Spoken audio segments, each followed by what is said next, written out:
In the midst of World War II, one reckless repair beneath the waves risked everything. The diver's life, a commander's career, and one of America's deadliest submarines. No authorization, no approval, just a desperate gamble to save days that could change the war. If it failed, it meant disgrace, death, and disaster. But if it worked, it would turn the tide of battle. What started as a forbidden underwater experiment became a breakthrough that slashed repair times, returned submarines to the fight faster, and helped sink countless Japanese ships. A single diver's courage and a commander's defiance reshaped naval warfare forever. March 17, 1943, Pearl Harbor Naval Shipyard. Lieutenant Commander James Richardson stands on the pier, staring at USS Wahoo, SS-238, one of the fleet's deadliest submarine hunters. The boat has just limped back from patrol in the Pacific with a 3-foot rupture in her pressure hull, the result of a Japanese depth charge detonating too near off New Guinea. The damage report is grim. A ragged gash slices the starboard side just behind the conning tower. 2 compartments flooded before the crew managed to secure the bulkheads. 6 sailors nearly drowned. Commander Dudley Morton brought the boat home on the surface, riding dangerously low, and exposed to every Japanese patrol aircraft between Rabaul and Hawaii. Now she's alongside, sidelined, useless. How long? Morton asks Richardson. Richardson consults his clipboard. The reply turns his stomach. 12 days minimum, sir. We need to pump her out, move her into dry dock, cut away the damaged section, weld in new plating, repressurize and run tests. 12 days, Morton's voice goes cold. 12 days. My boat isn't sinking Japanese ships. 12 days. Some other skipper has to cover my patrol area. 12 days. The war keeps moving while Wahoo sits idle. Richardson understands what Morton won't say. There are 47 submarines in the Pacific Fleet, 47 boats to patrol an ocean of 64 million square miles. Every sub stuck in dry dock is one fewer hunter tracking Japanese convoys, one less torpedo tube pointed at enemy carriers. And the arithmetic is worsening. In the first quarter of 1943 alone, U.S. submarines are arriving with dry dock level damage at a rate of 3.2 boats per week. Average repair times run 8 to 14 days.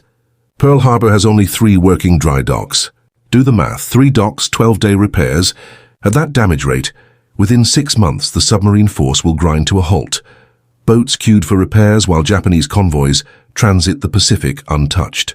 What Richardson, and everyone at Pearl Harbor that March morning doesn't know, is that a 34-year-old Navy diver named Robert Payne is about to propose something so hazardous, so improbable, so utterly insane, that every expert who hears it will call it suicidal.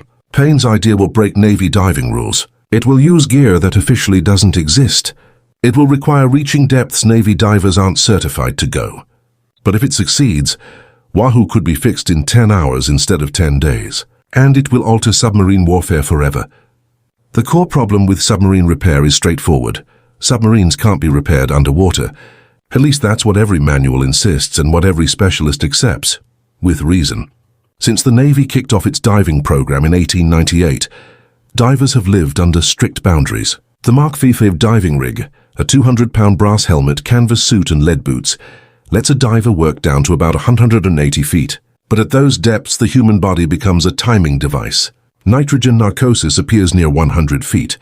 Divers describe intoxication, poor judgment, forgetfulness. At 150 feet, some report hallucinations. At 180 feet, regulations limit bottom time to 15 minutes before mandatory decompression. And that's merely for inspection. Welding, light, precise work is thought impossible. In 1932, Soviet engineer Konstantin Krenov pioneered underwater welding in the Black Sea, developing waterproof electrode coatings that sustain an electrical arc submerged. The Soviets used it for harbor fixes, patching hulls, reinforcing piers in shallow water, 20 to 30 feet deep, quick work.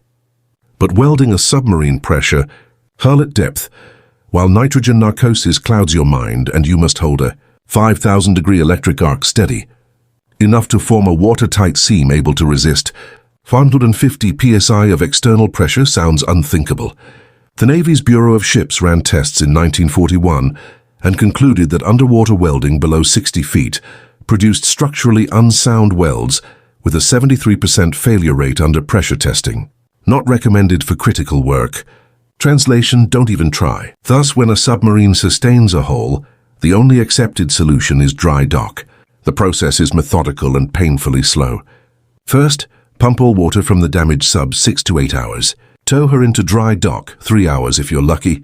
Drain the dock, 4 hours. Inspect the damage, 2 hours. Cut away damaged plating, 6 to 12 hours depending on thickness. Fabricate replacement plates, 8 hours. Weld new sections, 12 to 16 hours. Pressure test, 4 hours. Repaint, 6 hours. Refloat the dry dock, 4 hours. Rebalance the submarine, 3 hours. Total, minimum 8 days, usually nearer 14. And that assumes no complications. No corroded welds hidden beneath the damage. No extra cracks found during inspection. No welding defects requiring rework. At Pearl Harbor in early 1943, the dry dock backlog is tipping into crisis. USS Drum, SS-228, waits for repairs after depth charge damage. USS Trigger, SS-237, needs a full bow replacement after a collision. USS Plunger, SS-179, has a cracked keel from running aground on an uncharted reef. And now Wahoo. Captain Charles Lockwood, Commander, Submarine Force Pacific, studies the repair roster in his office. His Chief of Staff, Captain Richard Voge, brings the grim update. Wahoo can't enter dry dock for 9 days, sir. We have Drum in Dock 1, Trigger in Dock 2, and Plunger scheduled for Dock 3 tomorrow. Lockwood's jaw tightens. 9 days waiting plus 12 days repair. 3 weeks total. Morton's going to have my head. Every skipper wants their boat back yesterday. Voge shrugs. Physics doesn't care. But physics isn't the only issue. Intelligence is reporting heightened Japanese convoy activity near Truk Lagoon. The best attack position is where Wahoo was meant to patrol. Without her, that sector goes unwatched. Lockwood picks up the phone. Get me Richardson at the shipyard and the diving team leader. Find any way at all to speed this up. 3 hours later, a Navy diver named Robert Payne walks into Richardson's office and utters 6 words that will change everything. I can weld it in place. Sir? Richardson looks at him as if he's mad. Payne, did you read the Bureau of Ships report? Underwater welding below 60 feet had a 73% failure rate. I've read it, Payne interrupts. Robert Joseph Payne should not be in this conversation. Born August 12, 1908 in Biloxi, Mississippi, Payne grew up on Gulf fishing boats. No college, no engineering diploma, no formal metallurgy training. What he has is 12 years of diving experience, much of it unofficial, and an obsessive streak that drives Navy administrators to distraction. Payne enlisted in 1935 as a ship's fitter, essentially a welder who fixes pipes and hull plates. In 1938, he volunteered for diving school, barely meeting the physical standards at age 30, ancient for diving candidates. Most recruits wash out in the first week. Payne not only completed training, but graduated 3rd in his class. What sets Payne apart is that he questions protocols instead of simply following them. During Pearl Harbor salvage after December 7, 1941, Payne dove repeatedly on USS California, BB-44, the battleship resting in 45 feet of water with 2 torpedo holes. Navy procedure called for wooden patches sealed from inside the ship. Payne looked at the torn plating and thought, why can't we weld this from the outside? His supervisor said it couldn't be done. The welds wouldn't hold, regulations forbade it. Payne ignored the prohibition. On February 3, 1942, without authorization, he descended to California's ripped hull carrying a modified electrode of his own design, coated with extra layers of waterproof flux. He struck an arc at 45 feet and welded a steel patch over the torpedo breech. 90 minutes later, he surfaced. The patch held. When California was eventually raised and examined, engineers found Payne's weld stronger than the surrounding plate. His supervisor wanted to court-martial him. Captain Homer Wallen, overseeing Pearl Harbor salvage, promoted him instead. Rules remain until someone proves them wrong. Wallen told Payne, you proved it. Now figure out how to go deeper. So Payne spent the following year experimenting. He altered electrode coatings, varied welding currents, developed methods to stabilize the arc underwater. He made hundreds of test welds on scrap, then pressure tested them. His results contradicted the Bureau of Ships manual. The issue wasn't that underwater welding was doomed. The issue was technique. Divers were trying to weld underwater the same way they welded on land. long continuous beads and slow travel speed. Payne discovered underwater work required short bursts and intermittent welds, allowing each section to cool before starting the next. That approach reduced hydrogen embrittlement and preserved structural soundness. At 60 feet, his adapted method showed a 91% success rate. At 90 feet, 87%. At 120 feet, roughly the depth of Wahoo's damage, Payne estimated an 80% success rate. Good enough to try. When Payne lays out his method to Richardson, the engineering officer listens with skepticism. "You've never done this on an actual submarine hull," Richardson says. "No, sir," Payne admits. "Nobody has. The Bureau of Ships will never sign off on it." "Then we don't ask the Bureau of Ships, sir." Richardson stares at him. "If it fails, it's career-ending." Payne shrugs. "If we keep letting submarines sit in dry dock for 2 weeks, it's war-ending."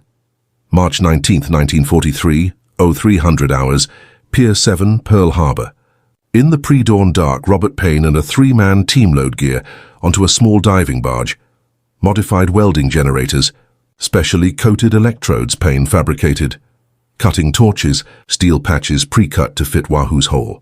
Everything about this job is off the books. Lieutenant Commander Richardson authorized it unofficially. No formal work order, no Bureau of Ships sign-off. If it succeeds, Richardson will file the paperwork after the fact. If it fails, if Payne drowns, if the weld gives way and Wahoo founders during the repair, Richardson will face a court-martial. Payne will be posthumously disgraced, and the Navy will add another regulation banning the very thing they attempted. Payne doesn't worry about career risk. He worries about the arithmetic. Wahoo has sunk 15 Japanese vessels totaling 60,000 tons. She is one of the deadliest submarines in the Pacific. Every day she remains dockside. Japanese convoys deliver supplies to starving garrisons. Troops receive ammunition, and airfields get fuel. If Payne can shrink repair time from 12 days to 10 hours, Wahoo returns to action 11 days sooner. Applied across the fleet, that saving equals the combat value of 23 extra submarines, 23 more boats hunting Japanese shipping. The barge eases toward Wahoo's berth. Commander Morton stands on deck with his arms folded. "Payne," Morton says quietly, "if you get yourself killed doing this, I will be very disappointed." "Yes, sir," Payne replies. "I'd be disappointed too." At 0430, Payne enters the water wearing a standard Mark V helmet, brass dome, faceplate, an airline tied to a hand-cranked compressor on the barge above, 200 pounds of gear with lead boots that let him walk the bottom but not swim. He follows the curvature of Wahoo's hull through the murky harbor water. Visibility is maybe 10 feet. Down he goes, 40 feet, 60, 80. At 95 feet, he reaches the breach. The damage is worse than the reports. A 3-foot tear, 8 inches across at its widest, with jagged edges curled inward. Payne can peer into the sub's interior. His air hose loops above. At this depth, his lungs are breathing compressed air at nearly 4 atmospheres and nitrogen is flooding his blood. Regulations allot him 15 minutes of bottom time before mandatory decompression. 15 minutes to inspect, clean, position, and weld a steel patch onto a submarine pressure hull. Payne signals the surface, lower the patch. The prefabricated plate descends on a line. He guides it into place over the hole. It matches perfectly, because he measured it from Wahoo's blueprints. He clamps his electrode to the power lead, draws a breath, and strikes the arc. A 5,000-degree weld underwater at 95 feet. Steam and hydrogen bubbles explode from the weld site. A blinding cloud surrounds him. He feels the seam with gloved hands and follows it by touch as the patch is fused.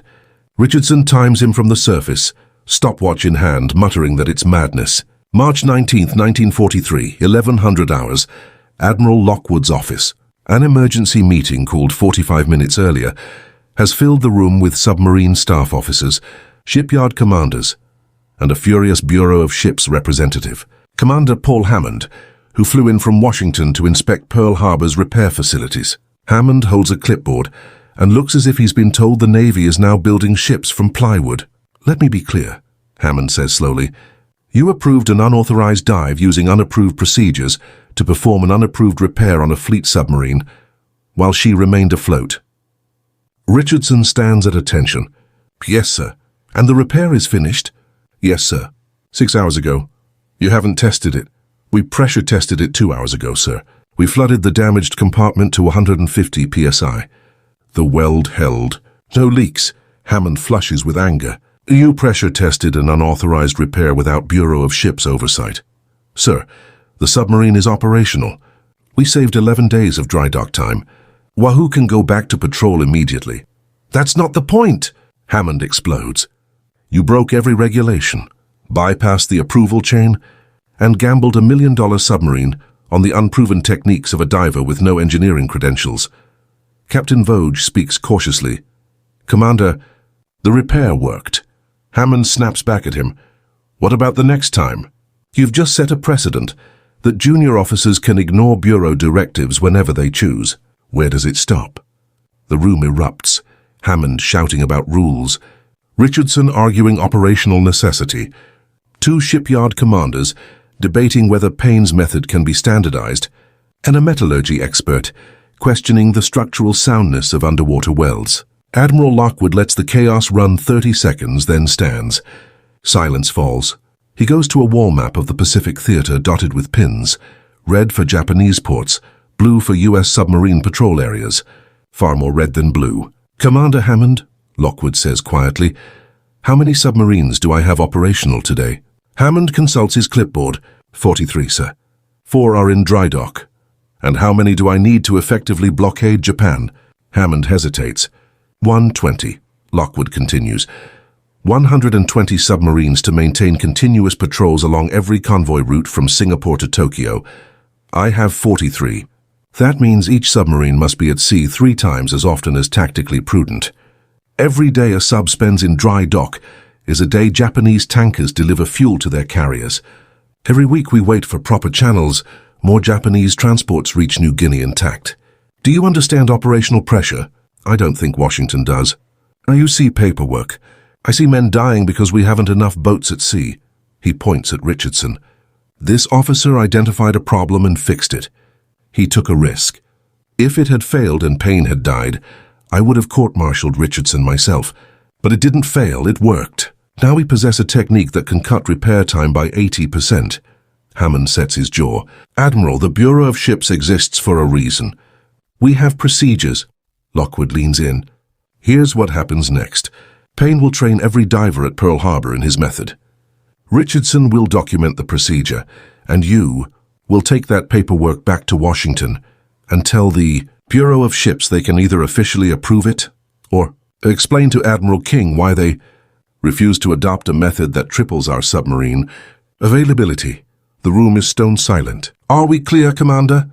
Hammond's jaw works. He is outranked and knows it. Yes, sir. Good.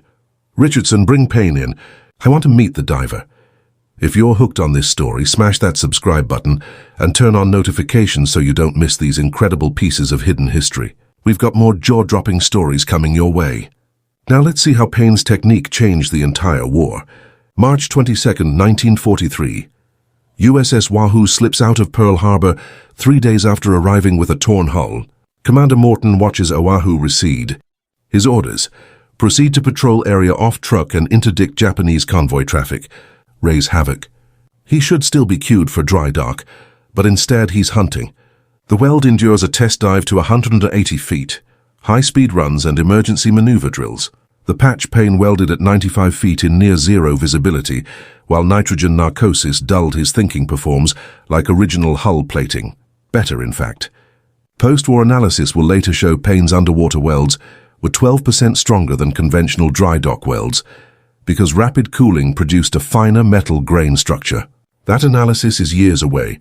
For now, Morton only knows his boat is back in action. On March 29, 1943, Wahoo intercepts a convoy off Waiwo.